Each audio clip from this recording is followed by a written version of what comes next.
Hey guys, it's Heaven and Nija, and welcome back to InHerself podcast, where we talk about family, faith, finance, and friendship. So make sure you like, share, and subscribe on all of our streaming platforms.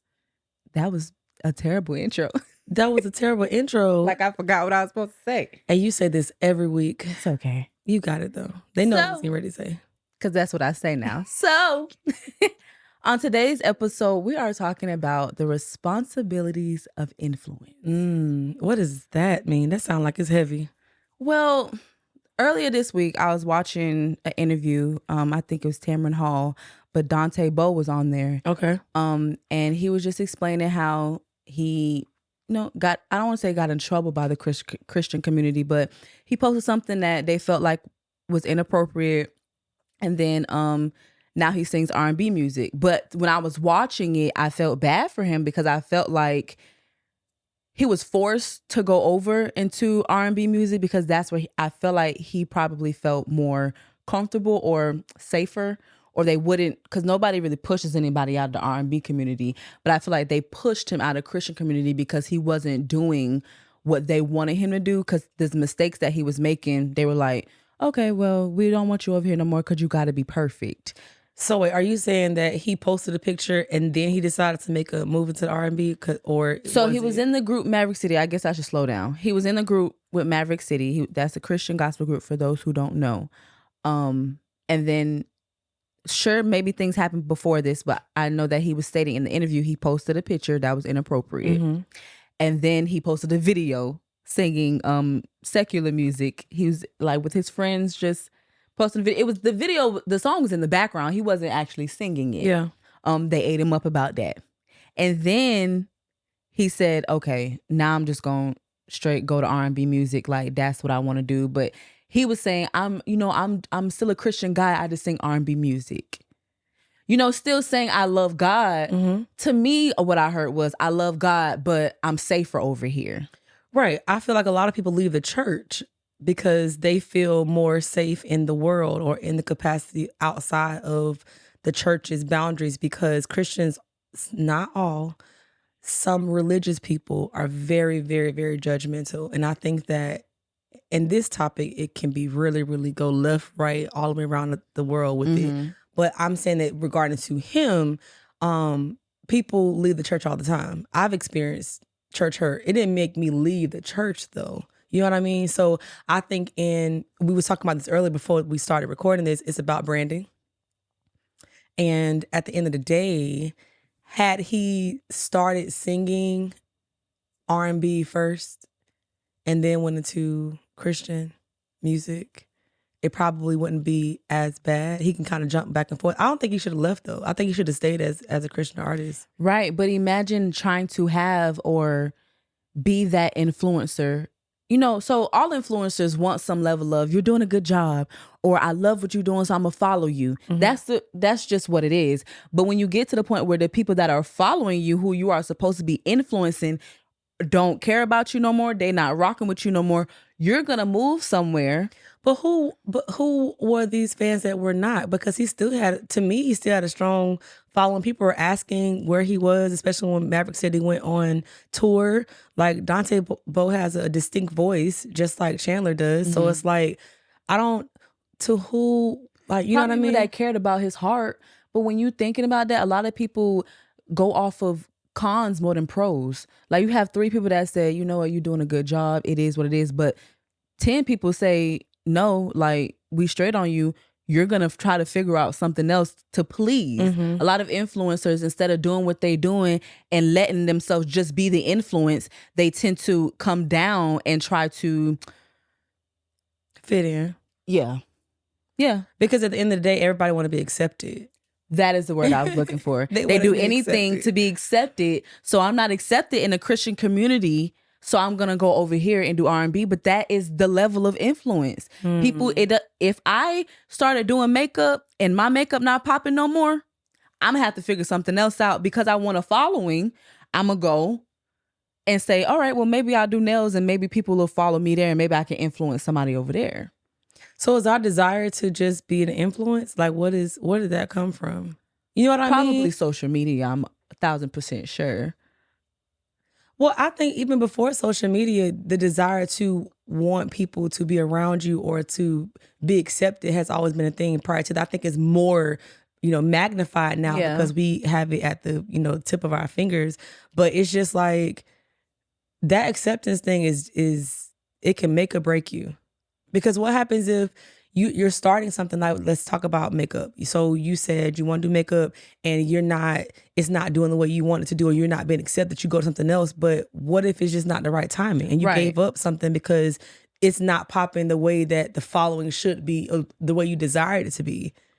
And I feel like influence comes natural. Like, I feel like a lot of people try to make themselves these influencers, but people that's already got these million of followers, or pastors that have these platforms, they're not begging people to come to their church. What they say, how they act, who they are is just natural. Attraction. And people just attract themselves to that. But what happens is once you get all these people under you and you make that one mistake, now I'm straight. Child. Instead of saying, well, my pastor did that, but I did that 3 times over. Because the platform does not allow for mistakes. Yeah. Openly.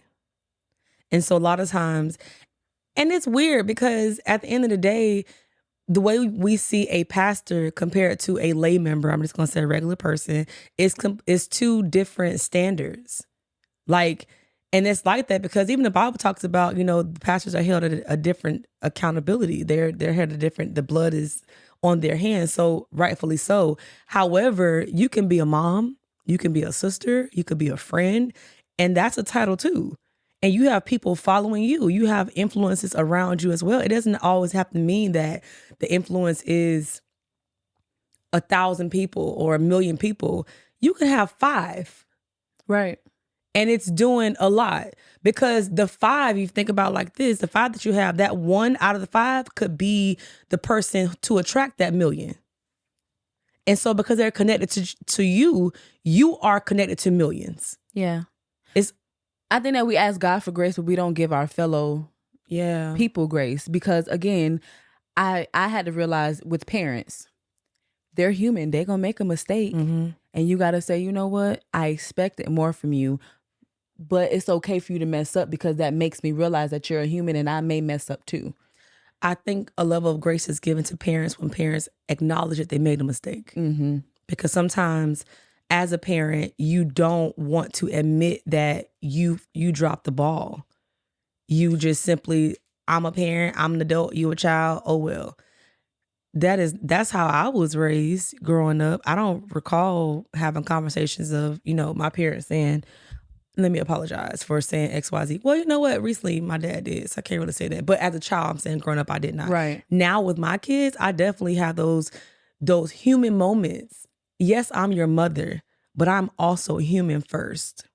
Yeah. And so let me expose who I am so that so you give grace to yourself. Because ultimately, I think we don't give grace to ourselves to be error. We don't.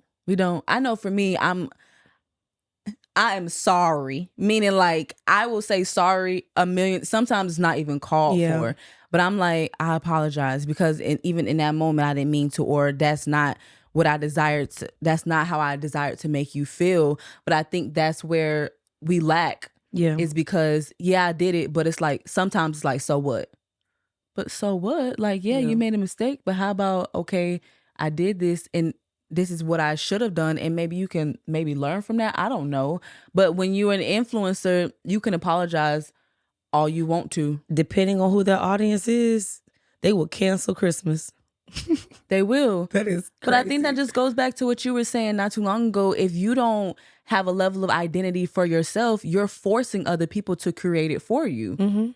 And then that's why you change who you are to fit in with others, because you don't know. So that's why I said, I know we were talking about this earlier as well. Like, at what point does acceptance not matter?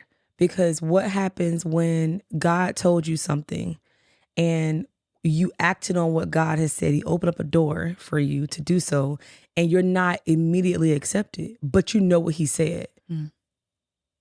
So I've always heard, go where you are celebrated, not where you are tolerated. Yeah. You know what I mean? I used to say that all the time, but I experienced this last season where I know I heard God clearly say, hey, you're supposed to be here. And I said, okay. And I did it, and I was not accepted. Mm-hmm. And the only reason why I stayed is because I know what God said. So it's not all the time. That's why I'm like, where's the thin line? If you didn't know the voice of the Lord, you probably would have walked away from it though. Oh, absolutely. I would. And I wanted to. But where was I going to go? Right. And that's what we joked about and said, if God opens up a door, you're inside of a room and you don't like the room and you walk out in the hallway and like looking for another. And all them other doors is closed. You better get back in the room. You better get back in that room. Yeah. And then I asked you, but what if you open that door and the hallway, yes, empty, but you see the room that you just came out of is cracked. Are you going to go back? Yeah, most people will go back because it's comfortable. But not me. I would. Why would you go back? Because it's comfortable. Israelite. Right. Right. Do you know God? Right. Because it's comfortable. I don't want to make it seem like, okay, yeah, you definitely would because that's your personality. Yeah. But me, I go where it's comfortable. When things get uncomfortable for me, I'm like, I'm straight. But that's how I know it's God, because it's uncomfortable. Mm-hmm. When things are comfortable, it's like, you probably not supposed to be in that season anymore. You need to go. Mm-hmm. But if there was a door that I was in and I went to the hallway and the back door was open, I'm going to go out that back door. And I'm the complete opposite. I'm like, I'm here. I'm not going backwards. Because wherever I was just delivered from, why would I want to go back to doing the same thing again? Because you said that where you was at didn't feel comfortable either. Yeah, so it's two places that don't feel comfortable. I'm going to go back, and I know he put me here. It's like go back and forth. Whichever door bring me to the light, I will go. I'm not doing what? that. I am not. I mean, unstable. In all your ways. I mean. No, I'm not doing that. What I'm going to do is I may peek my head out in the hallway and say, is there another opportunity? Okay, no, so I'm going back. I'm going to sit here and I'm going to pray and I'm going to cry myself through this. And I'm going to say, okay, Lord, you said, you promised, you spoke.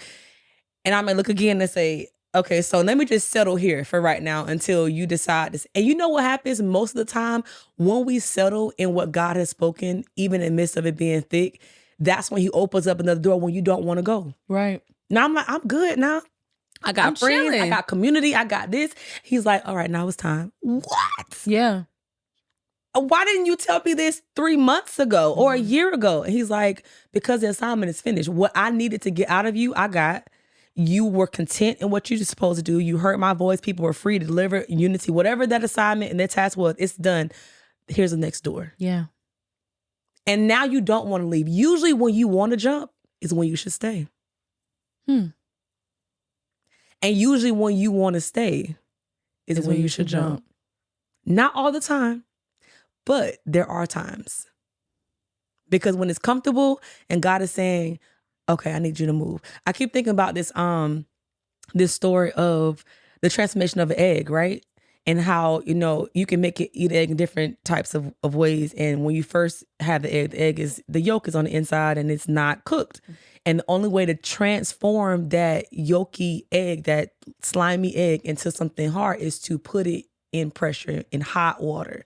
And even though you cannot see on the inside of that egg, because of the water and because of the law of science that the egg is being transformed on the inside. But the hot water, you put your hand in that water, but the water was made for that egg. It was made for whatever was supposed to cook. Usually in the situations that we are in, it doesn't feel good. But on the inside that God is changing you. On the inside, and people can't see it yet. I see the fire because I see what you're going through. Right. But they don't know the transformation is happening on the inside. You only know when you open it up. How do you open up your life as a testimony? When you open your mouth and say what you have gone through and what God has delivered you from, you transform. And so that's why I want to say, like, how acceptance is not always a key component that we should be chasing after. Because it doesn't start that way. Whoever you are, whoever your community is will find you. You just have to be in a position to be found.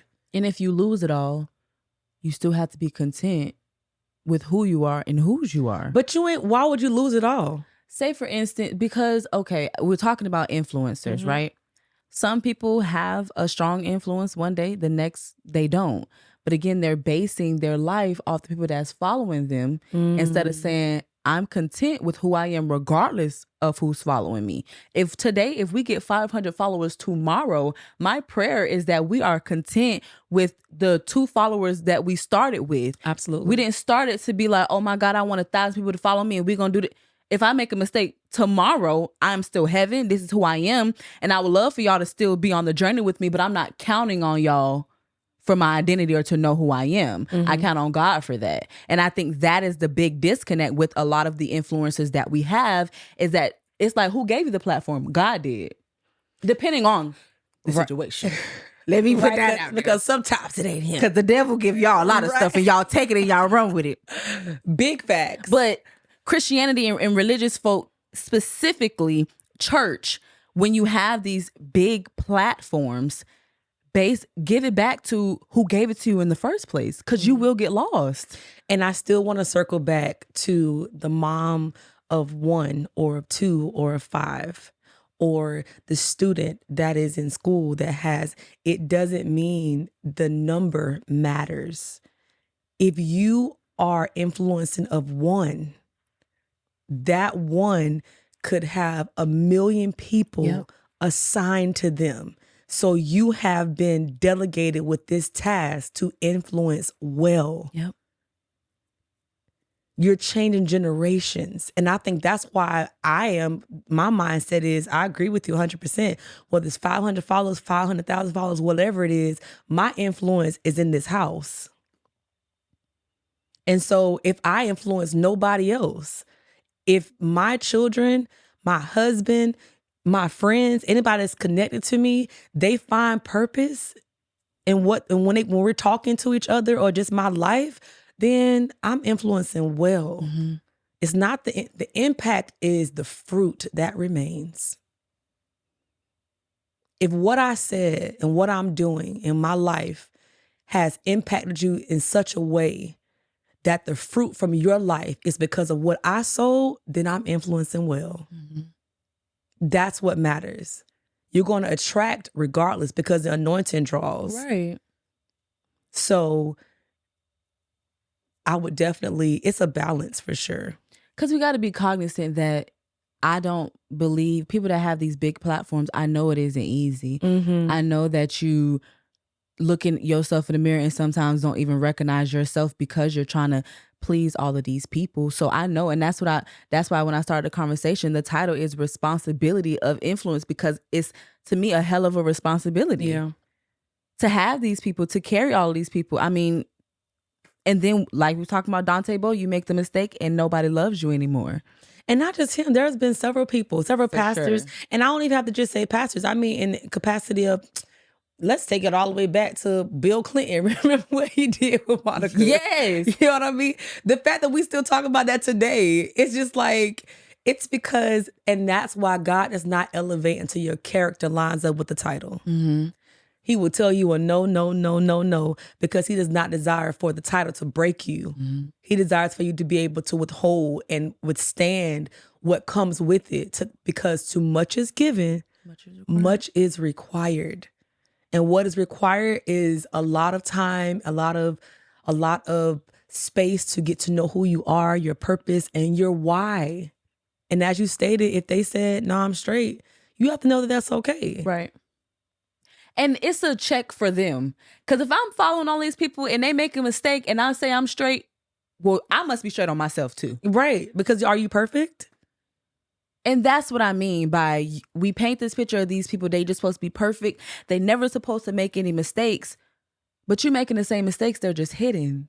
But what about the person who magnifies their mistakes? And so your expectation is for them to mess up.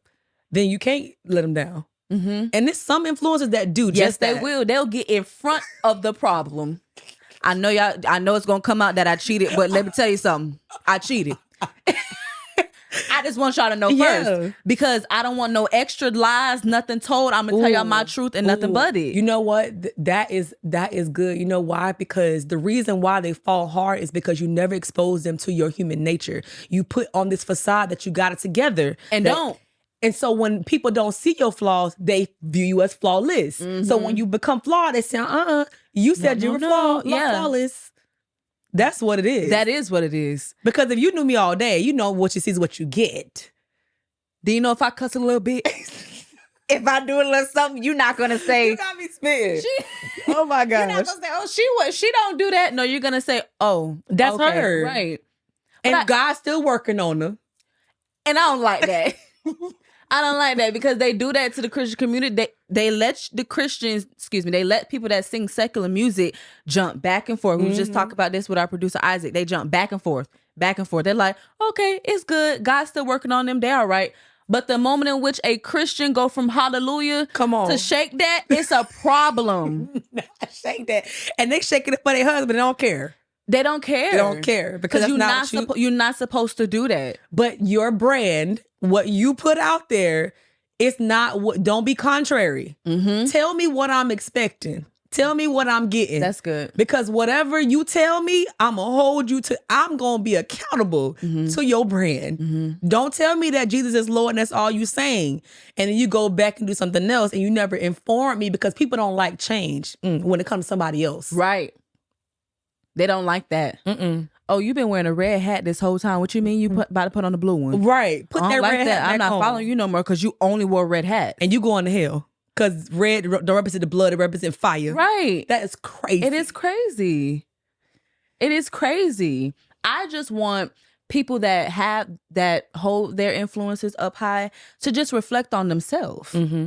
Because Bobby did something, but I'm sure you did it as well. It's just it's the simple fact of we're all human. Another thing that happens where the communities are canceling or deciding if they want to follow again is the humility of the person. It's the arrogance of the person. So let's just say you fell from grace, or whether you are a Christian or whether you're secular, whatever that comes with it, and you're just like, whatever, I did it. And compared to you trying to hide it or cover up, oh, well, I just, we all fall short. It depends on the authenticity of the person as well, and who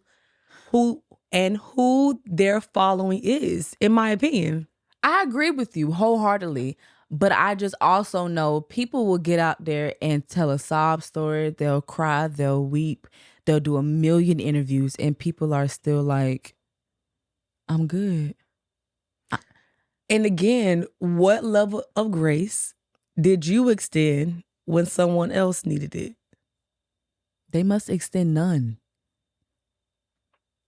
Cause I go through some of these people's comments and I'm like, y'all would talk to y'all brother like that if they was. Cause these people, we don't know them, but you still my brother, you still my sister. I don't want nothing bad to happen to you. But the things you saying, the way you dogging this person out, you would say that in their face? No. You think they would? No. Oh, and that's my point. Like if you followed them at one point, you thought that, they were respected. And now because they fell short, now you have no respect for them and they every name in the book. Every name in the book. I give grace because I need grace. Yes. And I'm going to continue to give grace because I know that I'm going to continue to need grace. On no matter what scale of the imagination. Meaning like if I know you, if I didn't know you, if I know you just because of social media and you feel, okay, I understand. Now some things, it's like, you played. You know what I mean? Like some things influencers do it. There's people with a platform. I'm like, there's no way you thought that was gonna go over well. I think that's their sin though. It is. And that's what I was about to get to. Yeah. And there's still a level of, it goes back to the level of humility and you truly repenting. Repentance is changing of one's mind and your ways that you do not revert back. You actually change the way that you think and you do things, and not just in a church capacity. If I apologize to my kids or I apologize to you and I truly repent to you saying, hey, I'm not going to do this again, then that's me changing my ways. And if you can tell when somebody's being genuinely authentic about it, like there's something that happens that connects with you and say, okay, I'm good. But that don't always mean you're going to be elevated back to that place because some things are not Right. Retainable. I mean, I feel like some people, okay. And you know, I don't have any children, but my nieces and nephews, if they do something and they got caught, they're sorry because they got caught. You already know that's what is the reason. Not because of what they did. And I think you can see clearly when somebody done got caught doing something and they apologizing versus, no, I sincerely, you know what, I was even trying to stop that. And God brought it out because I needed to stop and I didn't. Now that you said that, I have a question. Mm-hmm. Because you know how the Bible says that you're supposed to confess your sins one to another. Mm-hmm. So what happens to the person that confesses with who they are? And I know you're supposed to do it in the privacy of like somebody that you trust, but some people don't. They just be airing out their business or whatever. And they do that and they use it against them. That happens all the time though. But that's not... So that's why people don't say what they do is because of the judgment. So you kind of, it's a lose-lose situation. All of it is. If you're not perfect, wrap it up. That is crazy because nobody is. No. But that is exactly what it is. A lot of times, if they're going to keep doing it if they didn't get caught. And sometimes people are their authentic self. Their image is a fake image. What they do outside of that image or what they do outside of their real is that it's truly them. But they have created a brand, like we talked about, that is supposed to look like this. So I'm going to make it look like this when I'm on a camera. I'm going to make it look like this when I'm on a pulpit. But when I'm not, when I'm at home, I'm going to drink, I'm going to smoke, I'm going to sex, I'm going to do whatever I need to do to get my rocks off, to make me feel good. But when I get caught, I'm going to apologize. Wow. And that is the level, the responsibility of influence that I'm talking about. Once you get all these followers and stuff, are you really trying to lead them to Christ or you just want the monetization from it? That is the issue that I have with it. We can sing gospel, we can be human, we can do all of that. But the authenticity of who are you really? Yeah. We're going to make mistakes. It's inevitable. That's just what it is. But you are walking in sin for real? Sometimes that's why it's exposed. And that's why it's important to have people around you that truly see you. Because you're not building this brand by yourself. Mm-hmm. You're building this brand with a team of people. And I know this team sees you. And they don't care that much about you. They care about making sure their families are good enough. But your inner self, they care nothing about, clearly. Because where are these conversations where you're going to I'm going to keep letting you bleed, keep letting you do whatever, and we're going higher up. But nobody said anything. Nobody said, hey, sis, I noticed that you kind of drinking a little bit too much. Or I noticed that, that's another man that was going. Oh, okay. Right. Like, what's going on? Typically, the people around you will say it before the crowd does. I'm telling you that they do. That's why I'm saying, at what point are we not having a conversation, or is your team not having a conversation with you to say, what's going on? So before this get leaked, because warning comes before destruction. It usually 9 times out of 10, it's not just you fail one time and it's like, oh, exposed. No, somebody saw it and it was low key. And they said, hey, so let's have a conversation. And either in your arrogance, there it is, a haughty spirit before a fall, in your arrogance of who you trying to check, or you know what, I'm really trying. Shame on you then. That's what I'm trying to tell you. Shame on you. Usually, if God gives you that, because he does not gain any pleasure in our failure. But if you got a haughty spirit like, who gonna know? And if they do, what's gonna happen? And it's like, okay. And then it's like, open exposure. Just be humble. Just be humble. Because all of us need grace. Yes. And so do you. Because we've both made mistakes, and I don't think our rebuttal was rah, rah, rah. First, why and what's wrong? Let's try to fix it. Now you're doing it over and over again. Now I got to get a little bit redundant. Like, what's going on? Like, you being for real? But I can't reach anybody if I'm doing the rah, rah, rah first. So let's find out the root to it. Yeah. And I think, like you said, if you don't have that circle around you, or if you do and you're not taking heed to that, then again, shame on you. That's your bad. Absolutely. So the influence is powerful in your life, in your career, in whatever capacity. Just take it for what it is and be gracious about it. And then God gives you the platform. I'll just say continue to consult him and give the platform to him so that when you make a mistake and when your identity is shifted, you know who to go back to. Mm-hmm. And listen to those that are around you. Listen to your kids and your husband, your wife, your mom, your dad, your sister, your brother, the people who you genuinely can count on one hand and say, I know if they telling me this, that it is the best. And if you don't have that, you need to pray for God to send you people that will keep it 100 with you, because we all trying to grow. If you ain't growing, you stagnant. And I gotta get away from stagnant. Facts. Big facts. So as always, I'm about to make this outro like a song or something. In herself, it's like relax. But no, as always, in herself, she is loved. In herself, she is beautiful. In herself, she is strong. See you next week. See ya.